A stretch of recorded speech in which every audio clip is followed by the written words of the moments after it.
S&P is breaking out to a new all-time high today, and despite the fear that a lot of individual investors have, we could be setting up for a Santa Claus rally after all. Part of this could be because look at the AI Investor Sentiment Survey. This is probably the longest running, most well-respected survey on Wall Street, and it asks only one question.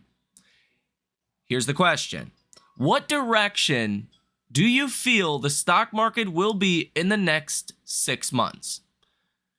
As of the latest survey reading we had for November 27th, which was 2 days ago, 37.1% of investors were bullish, 24.3% were neutral, and 38.6% were bearish. So just from November 20th until November 27th, bearish investors went from 33.2% to 38.6%. That is a 5.4% jump. Neutral investors actually fell from 25.5% to 24.3%. Bearish investors declined from 41.3% to 37.1%. This is actually the most bearish reading on our markets in months, at a time in which markets are hitting new all-time highs. And this is happening at the same time major research and banks are posting their 12-month price targets for the S&P that are very high in aggregate. Yardeni Research, the highest here at 7,000, BMO Capital 6,700, UBS at 6,600, Evercore RSI at 6,600, Wells Fargo at 6,600, Goldman Sachs at 6,500, Morgan Stanley at 6,500, and Stifel at 4,600. That's a standout one right there. So I actually posted to my X account last night, crazy thought. What if everyone being concerned about everyone else being too bullish for next year is actually a part of the bull thesis for next year? In translation, just to make it simpler, people are bullish, making people fearful of the bull thesis, which could lead to a continuing bull market. Bull markets are born on pessimism. They grow on skepticism, and they die on euphoria. I can tell you right now, despite what the markets are actually doing, people are not euphoric. They're just not. People are actually pretty bearish right now from the measures that we can look at, like AI investor sentiment, and just scroll on X for a minute. People are pretty bearish. And I guess there's reason to be bearish out there if you want to look for those reasons. LinkedUp's real-time estimate of job openings by the 10,000 largest US employers is literally crashing. I mean, if there was a reason to be bearish, perhaps it's something like this. But I don't know how reliable this is, and I don't know how accurate this is. Nor do I think Wall Street's going to care about something like this until it shows up in government official data. Next week, we have the non-farm payrolls report for November. This one will be important, and this is December 6th, next Friday. You're expecting 194,000 job ads. Last month, we only had 12,000 job ads. A lot of people chalk this up to the Boeing strike and the hurricanes, which negatively impacted the jobs report by estimates about 100,000 or so. So in this next month for November, you should see about 100,000 of those jobs come back. So it'd really be like 94,000 job ads, excluding hurricane effects, excluding the Boeing workers that will come back onto payrolls. So really, if non-farm payrolls come in line with estimates, or maybe even slightly better than estimates, Wall Street's going to love that. They're going to say, that's a soft landing. It's supporting our bull thesis narrative that Wall Street seems to have. As I've said many times before, I don't know if we're going to have a soft landing. Wall Street's drawn that conclusion. They're convinced of a soft landing.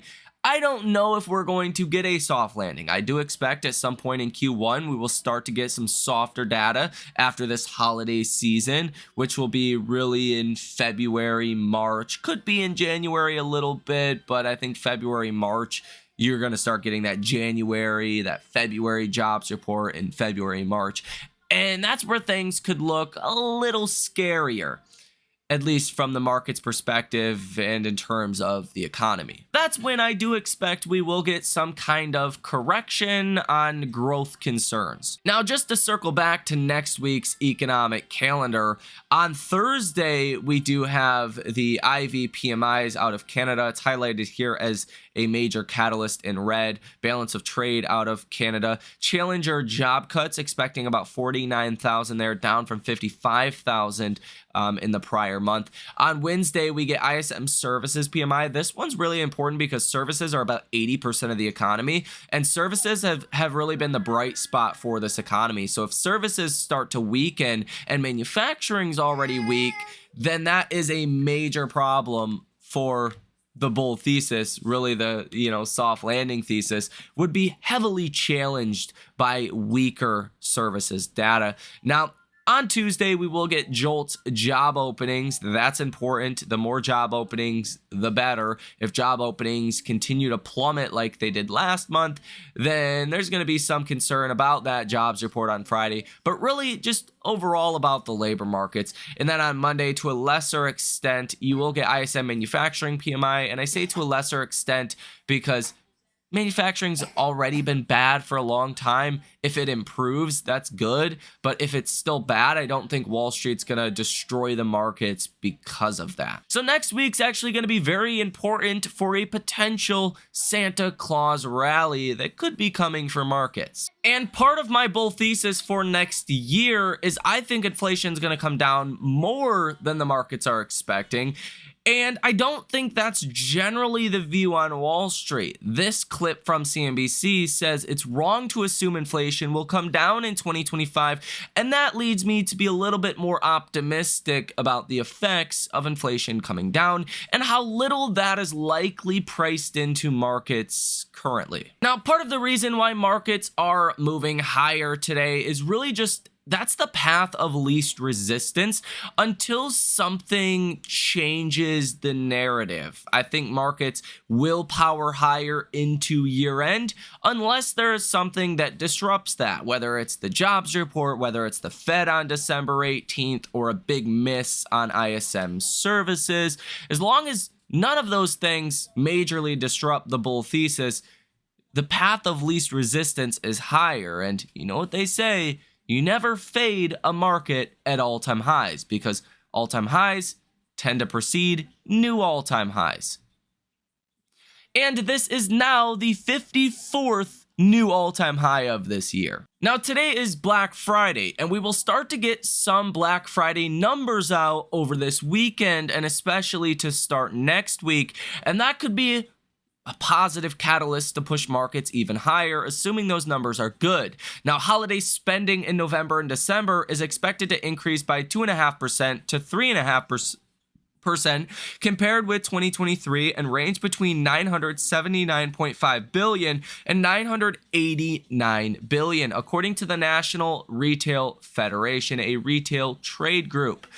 Now, You've heard some pretty good commentary as well. Abercrombie's chief operating officer said, quote, "We've seen a strong early response to our holiday assortments, and we are ready and excited for the peak selling period to kick into higher gear this week." You also heard from Walmart's chief financial officer, John David Rainey, that told CNBC that the holidays are off to a pretty good start, but consumers are still being careful with spending and are waiting for better prices. And part of the reason why markets are moving higher today is 10-year treasury yields are moving lower. 10-year treasury yields today are sitting at 4.20%, down from the highs that you've seen at about 4.45%. So you've fallen about 25 basis points, the equivalent of pretty much a rate cut from the Fed, and that has helped propel internals of our markets higher. Now, 10-year treasury yields, they tend to trend in directions, okay? When you're trending up, you tend to continue to go up until trend breaks. When you trend down, you tend to continue to trend down. And we've trended higher ever since September 16th, 2 days before the Fed cut rates 50 basis points. That was on September 18th. You've trended higher ever since. If this is starting a new trend of rates falling, that's a good thing. Now, it's happening for one of two reasons. Either because the markets are getting less optimistic about the economic growth outlooks for next year, or inflation expectations are falling. People are expecting less inflation next year. And I have to say, maybe 10-year treasury yields today are falling on the worst of those, which would be the economy slowing down. Today, Canada's Q3 GDP was expected at positive 1.3%. It came in at 1%, so that was a pretty big disappointment.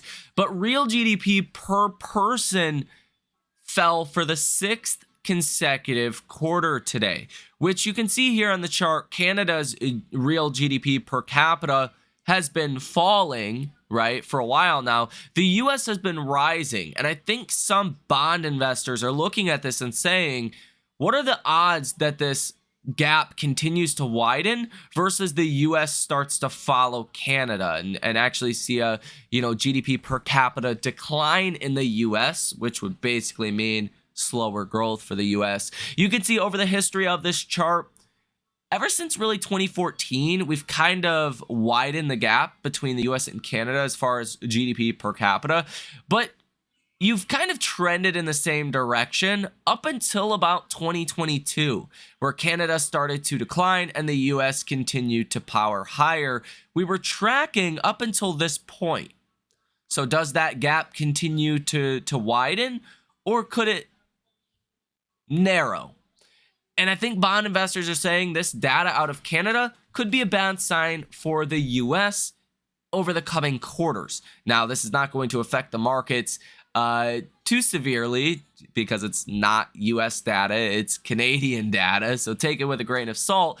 But it feels like that's why bond yields are falling today. And overall, until we get some kind of growth scare, if bond yields continue to fall, that's going to help support the rest of the markets. Now, take a listen to this clip from CNBC's Yardeni research president that says S&P 493 will do incredibly well.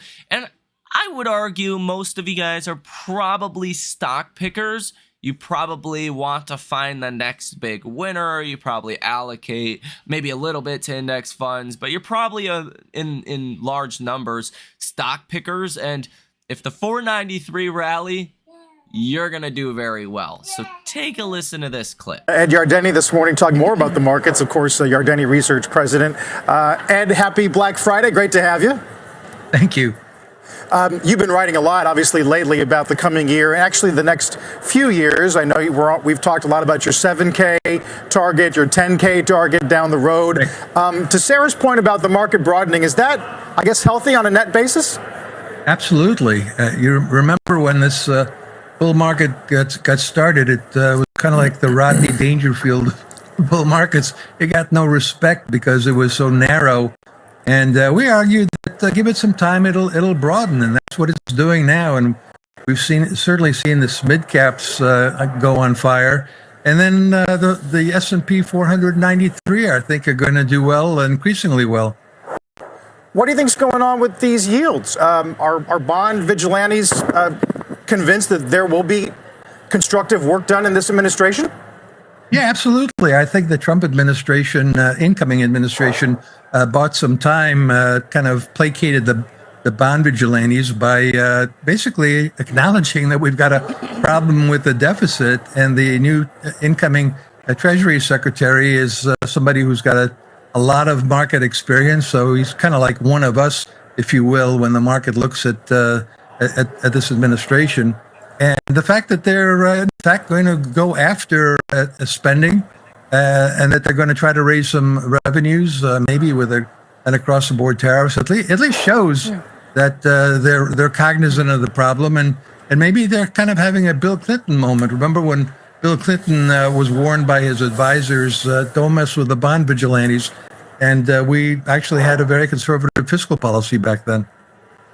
Well, I mean, analogs to the mid-90s are pretty positive, and there has been some work done looking at what happens when you bring the budget deficit relative to GDP lower. It's an everything rally, is it not? It becomes an everything rally, and the only risk is that it becomes too much of a good thing, that it becomes a melt-up. And we're kind of on the edge there, right? We've got the valuation multiples, which are quite elevated. We've got the forward PE around 22. We've got the Buffett ratio around 2.8, which is a record high. We've got Warren Buffett himself raising a lot of cash, which kind of has everybody somewhat concerned.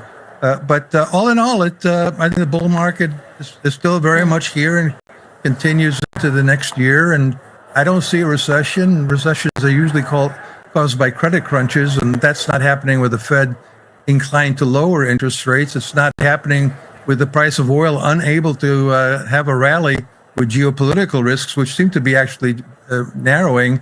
So the only thing left to worry about, I think, is tariffs. And right now, it looks like they are being effectively used for negotiating purposes. I mean, there's been so many flows into U.S. equities because of all these reasons we're talking about. EPFR reported 141 billion into U.S. equities. Huge. And that's for the month, the heaviest inflows in a 4-week period on record. So do you want to just continue that trend, or do you want to go somewhere contrarian like Europe, where everybody hates right now? Well, you're asking the wrong person. I've been recommending stay home versus go global since 2010. I've been recommending overweighting the U.S., and it's been on fire recently. But you're right, from a contrarian perspective, maybe it's worthwhile looking overseas a little bit. But no, I'm going to recommend continuing to stay home and invest. By the way, I don't like what you just said, because that's talking about contrary indicators. When foreigners really discover the U.S., that can be a contrary indicator. But that doesn't necessarily mean you want to go overseas. So, look, I'm not ruling out the possibility that we'll have some sort of pullback. I think it's Mike Santoli's favorite phrase. I like it better than corrections and bear market. So we could have a pullback, obviously, maybe in the new year. But right now, we're still got a Santa Claus rally, in my opinion. We still have a Santa Claus rally. And that's sure what it's starting to look and feel like. Let me know what you think about this information down below in the comment section. Ladies and gentlemen, that is going to do it for this video. Hit the like button and subscribe to the channel if you have not done so already. And naked baby coming in. Say bye-bye. Say bye-bye. Bye.